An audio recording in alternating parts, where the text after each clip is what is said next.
Let's go back to June 6th, 2017. Jacob deGrom has the worst stats of his career through this point of the season. He got absolutely annihilated by the Texas Rangers on this night, and he was really feeling it. Cameras caught him crying in his manager's arms, the lowest point of deGrom's whole career. I remember where I was watching this. It was my college freshman orientation trip. I was in a bed in the dorm that I was staying at, and they didn't give us any blankets, so I used a wet jacket I was wearing throughout the rainy Florida day. Basically, I was the only person on Earth who had it worse than deGrom. And naturally, I'm sure both of our moods in the heat of the moment drifted to how this once great pitcher who was the engine of the Mets rotation since coming up 3 years before may have had his best days behind him. He got a haircut, said it would help him throw harder, somehow. Then he went out and became the most beautifully dominant pitcher in all of baseball. And maybe, for a brief moment, the most dominant in the history of the game. 2018 Jacob deGrom was good at everything, and next level amazing at basically everything. I'll put it like this to start how good Jacob deGrom could have been. If the Mets gave Jacob deGrom 5 runs of support in every one of his starts, his record would have been 30-0 on the season. But no, instead, the Mets gave deGrom the worst run support in the league. So his actual record? 10 wins, 9 losses, making an absolute mockery of the win-loss stat for good, because this was undoubtedly the best pitcher on the planet. If there was a meaningful pitching stat, odds are deGrom was in the top 5 or 10 in all of baseball for it. He controlled what he could control better than anyone in the game. He allowed fewer runs, controlled all 3 of the 3 true outcomes, kept the ball in the ballpark better than anyone, and did it with the second highest workload in the game. He had the 3rd best rate of run prevention any pitcher who has made at least 30 starts in a season since they nerfed the mound height in 1969. He broke the major league record for starts in a row giving up 3 runs or fewer. Way better at preventing runs than the average MLB pitcher. He did not lead in overall pitcher value though, somehow, even though he was better in just about everything than the guy who did lead. This might be the baseball stat I've understood the least over the years. I cannot explain how pitcher war works for no other reason than the 2018 season. deGrom coasted to a Cy Young award, and despite the weird boomers who wanted him to sit on the side of the road like a bum come awards time, for only having 10 wins. Hell no, because I'm big on wins. Win the game, Frank. Win the game. I don't care what the ERA is. He dominated the voting, just as much as he dominated hitters. 10 wins is the fewest a starting pitcher that has won a Cy Young award in a full season has ever had. The Mets were so terrible at giving deGrom runs to work with that they had a 10-win pitcher who was, without a shred of doubt, the best in the game. What a difference a year makes, huh? Not bad for a guy who only learned how to pitch as a college freshman and was never even supposed to be a starter for the Mets. One last fact from 2018 before we move on, and it might be my favorite of the bunch. Christian Yelich won the National League MVP award in 2018, honoring him as the best player in the league. He got 29 out of 30 first place votes. The other one went to Jacob deGrom. He is the only pitcher since 2015 to get a first place MVP vote. That's how good he was, and his agent was taking notice. deGrom's agent, Brodie Van Wagenen, put an ultimatum on the Mets midway through 2018. deGrom was set to become a free agent after 2019, where he'd hit the open market available to go to any team. Van Wagenen said that the Mets had a decision to make. Give deGrom a big contract, or trade him, putting a slight degree of unease into Mets fans for what their future would be, especially when the team needed a new general manager going into 2019. Who knew if the new Mets GM, the person who makes the decisions on who plays for the team, was going to think deGrom was any good? Luckily for deGrom, their new GM was in his corner, all right. We have another exciting day in Mets franchise history. We're officially going to announce the contract extension for Major League Baseball's best pitcher, Jacob deGrom, that will keep you here hopefully in a Mets uniform for the rest of your career. Well, with his former agent making the decisions for the team now, deGrom was given the largest raise ever for an arbitration-eligible player, and a shiny new 9-figure contract. Jacob deGrom was gonna be a Met for the foreseeable future. The plan? To run it back on the mound just as good as in 2019, which he basically did. Just about everything he was elite at in 2018, he stayed elite at in 2019. This time, leading the NL in pitcher WAR and strikeouts. The ERA wasn't quite as good. He gave up almost twice as many home runs now that we were in the peak of the juiced ball era. But hey, the best thing he did was prove that short-haired deGrom was not a fluke. Picking up a second Cy Young Award in a row, just the 11th pitcher in history to go back-to-back. I hope the win-loss record was better this time. Having a guy this good and only letting him get 10 wins was just unthinkable and probably some kind of human rights violation. Well, that's better in the literal sense, but like, how are you so bad when the best pitcher in your league is out there? deGrom, however, started to show signs he was sick of getting no run support, so I'm going to show you my 2 favorite 2019 Jacob deGrom games. His second game of the season was on April 3rd in Miami.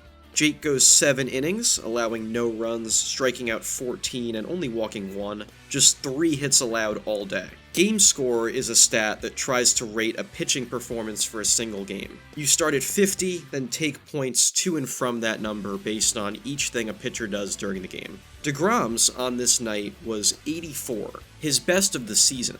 Thankfully, his Mets teammates did give him a few runs to work with here, but none of the big boys in the box went all the way, if you know what I mean. Game score is strictly a pitching thing. It doesn't include what happens when deGrom hits. So it was his best game of the season, while still totally ignoring how he took care of all the run support he'd need for the night on his own. 11 hits last year, and he slugs one in the air to deep right field. Back goes Herrera on the warning track at the wall, climbing, it's out of here!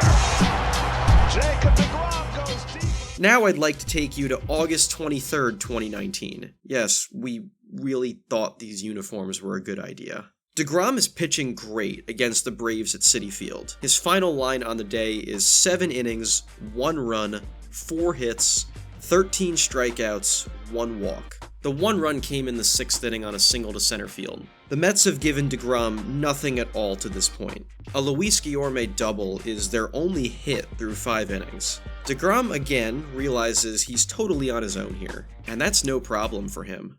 Jacob deGrom leads off, flies one deep to the gap in left center. Back goes Ortega, it's out of here! Jacob deGrom ties the game! As if this wasn't enough, he got the next 3 hitters he'd face out in order to end his night. And the Mets didn't score any more runs the rest of the game. This 14-inning game. Talk about not being able to hit water if you fell out of a boat. There unfortunately isn't too much to say about 2020. 60-game season and all limits just how much you could talk about. So I'll stick with the headline. He was still really good. This is obviously subjective and an opinion, but I think if 2020 was a full 162-game season, deGrom would have won a 3rd straight Cy Young. His numbers were still great, and totally in line with what he was doing before, but this time, he was facing much better competition relative to some of his peers. The pandemic keeping every team to regionalized opponents forced deGrom to only face really good East Coast lineups, whereas the guys ahead of him benefited from small samples against mostly underwhelming offenses. Say the normal balanced schedule came in, the talent had to keep going for 170 to 200-ish innings, and each side got regression to the mean for what kind of opponents they had to face. We were not all getting sick away from a possible timeline where deGrom has 3 straight years as the best pitcher in the NL, with the hardware to prove it. And that's the kind of thing that starts to get you a very real Hall of Fame buzz. But that's not even to the point yet when, for a brief period of 2021, he became the single most dominant pitcher in baseball history. Seriously. The list of things Jacob deGrom did in 2021 is just unfair. Cherry-picking my favorite stats from this season is truly a joy. Like how after 1 game he had the highest batting average as a hitter in MLB. The Mets lost that game where he had 6 scoreless innings and 2 hits, by the way. Hey, Hey, I've seen this one. This is a classic. He also lost his next start of the season, where he went 8 innings of 1-run ball, striking out 14 and walking none. He became the first pitcher to strike out 50 guys in their first 4 starts of a season. He had the first span in history of 7 games, 60 strikeouts and under 15 hits. He pitched the best game of his career in April against the Nationals, where he went 9 shutout innings, only giving up 2 hits with 15 strikeouts, and he also went 2 for 4 as a hitter. Through 12 starts, he gave up 4 total runs.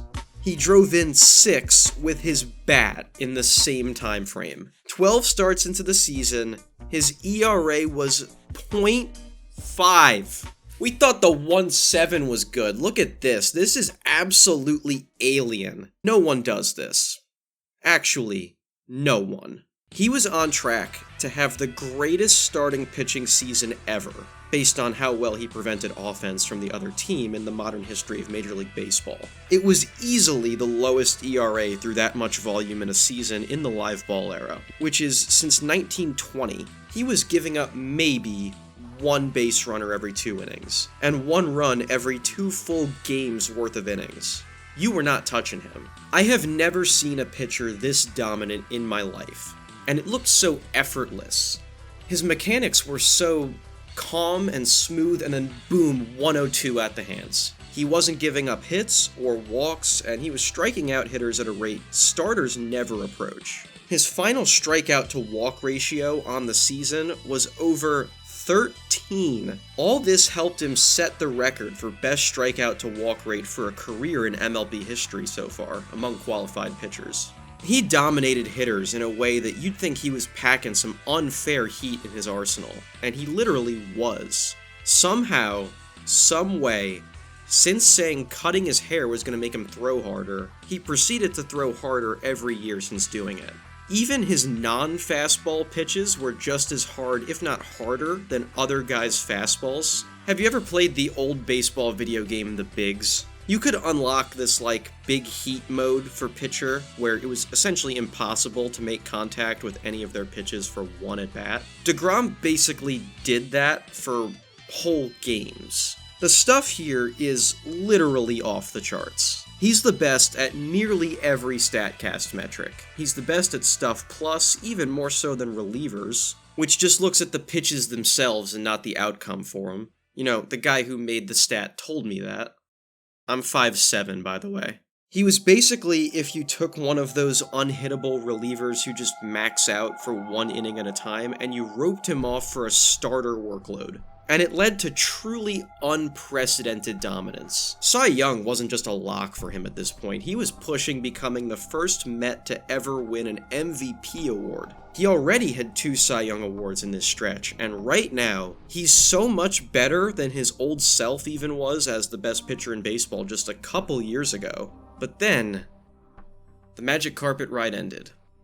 deGrom throwing 102-mile-an-hour fastballs with mid-90s secondary pitches is something the human body simply is not supposed to do, and the body finally caught up and paid the price. In July, he started to feel strong forearm soreness. The imaging they did to check on it revealed elbow problems. The reason deGrom's 2021 isn't considered the unquestioned best pitching season ever is he didn't finish it. His last start of the season was his 15th on July 7th, which raised his ERA to 1.08 to end the year. Indescribably above league average, and a true shame he only got about halfway through what would have been the most dominant season ever. The mystery of when he would come back started to grow, to the point where when asked for the 200th time if he was going to come back during 2021 at any point in the last few months, he ran away from the reporters who asked the question.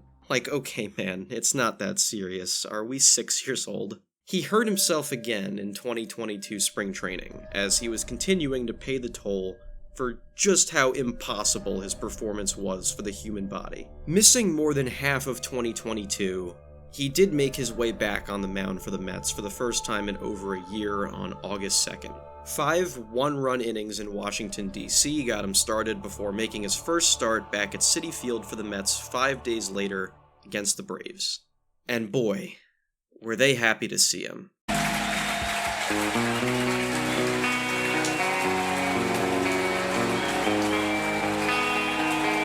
And now his first start back at Citi Field in 13 months.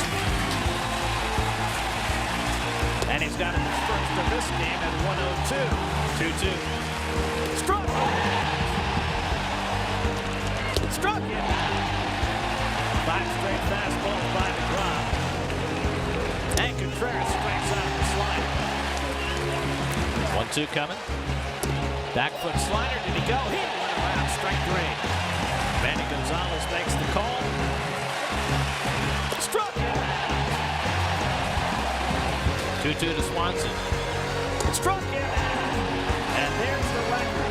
1,518 strikeouts for Jacob deGrom, the most ever for a pitcher in his first 200 Major League starts. When he was back in 2022, it was business as usual. The strikeout to walk rate was somehow back in the ballpark of where he left it.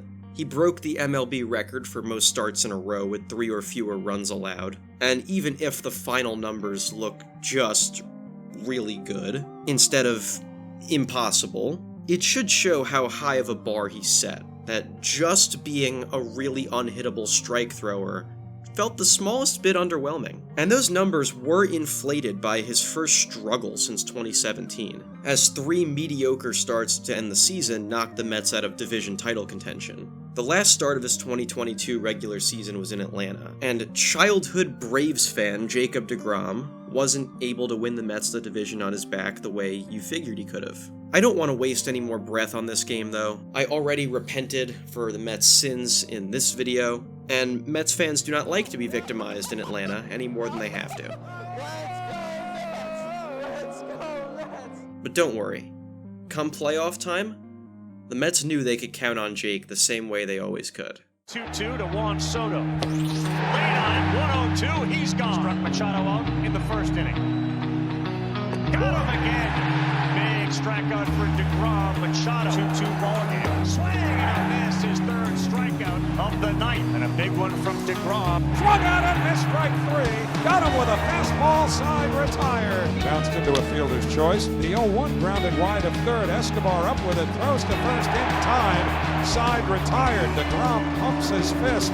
Met fans can only hope there are a lot more deGrom fist pumps and pitches and strikeouts to come. Little did we know it, but this game was deGrom's final appearance as a Met. That new deal Van Wagenen gave him after 2018 included an opt-out after 2022, where he could leave his contract and hit the open market. He took it and signed a 5-year deal with the Texas Rangers. Stunning Mets fans, and probably even Rangers fans all around the game. It was hard to imagine deGrom in anything but Mets orange and blue, considering he'd been in the organization since Smosh was in its prime. But here we are. This is where I wanted to be. You're talking crazy, looking crazy, your clothes look crazy, you look ridiculous. deGrom pitched really well in 6 starts for the Rangers before a tear in his right UCL needed Tommy John surgery. Just like that, he was going to go on the shelf for at least a year and a half. He hadn't been fully healthy in years, but this was such a tough pill to swallow for the game. The best pitcher in the sport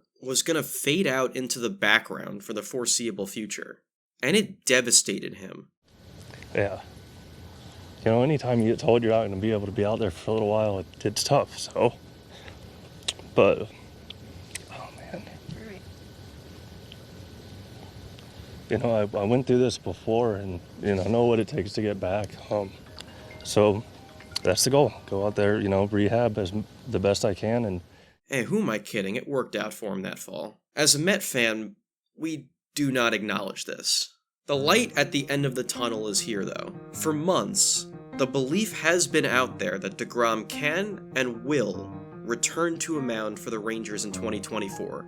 And at the time of this coming out, that ramp-up is very much underway. He's even making minor league rehab starts now.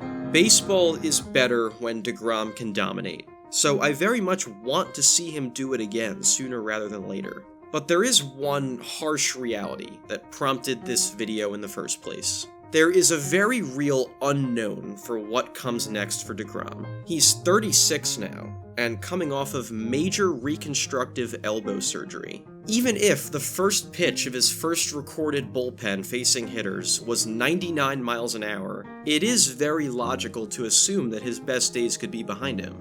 Like, actually this time, not just me being moody wearing a damp jacket as warmth. It might be close to 4 years from his peak dominance that he comes back this time, if he hits any snags in his rehab. The rehab he's supposedly so intensely in the midst of that he felt like he needed to keep training instead of going to meet Joe Biden. Kids who get into baseball today and see a potential shell of Jake's former self may not ever know just how ridiculous his best self was. Let me give you a good representation of what I mean. When I was a kid first getting into baseball, all I knew of Ken Griffey Jr. was that he was an older bat for the Cincinnati Reds. Basically, whatever I could get out of MLB06 The Show for the PS2 was my original impression of the guy. 80s kids better zip it, by the way. I was born in 1999. Junior's last year as a Mariner. I didn't understand who Ken Griffey Jr. was at his best when I was seeing him play on TV for the first couple years of me falling in love with the game when I was like a first grader. Give me a break. Anyways, I don't want kids who see deGrom in Texas as their first exposure to him to have similar feelings. There's still a lot of time to shape the legacy of those peak seasons. They're amplified if he's still a great pitcher in his return from injury. He may get his number 48 retired by the Mets with how good he was, and he may get more accolades than that someday. Pitching accolades are changing. Garrett Cole is the only active pitcher who even has a prayer at 200 wins. The bar has to change for how pitchers of this era and the eras that follow get looked at for the Hall of Fame. Your great-granddaddy's pitching stats ain't gonna happen anymore. But that doesn't mean today's pitchers are any worse. deGrom was the most dominant maybe anyone has ever been at his best. Injuries and a pandemic deflated his stats a little bit. Say he racks up a couple more okay-ish years in Texas, then he hangs up his cleats. You could see deGrom earn a plaque in Cooperstown as an official baseball legend, but all of that is still hypothetical. No one knows how deGrom's career will end, and that's what makes what he already has achieved all the more precious.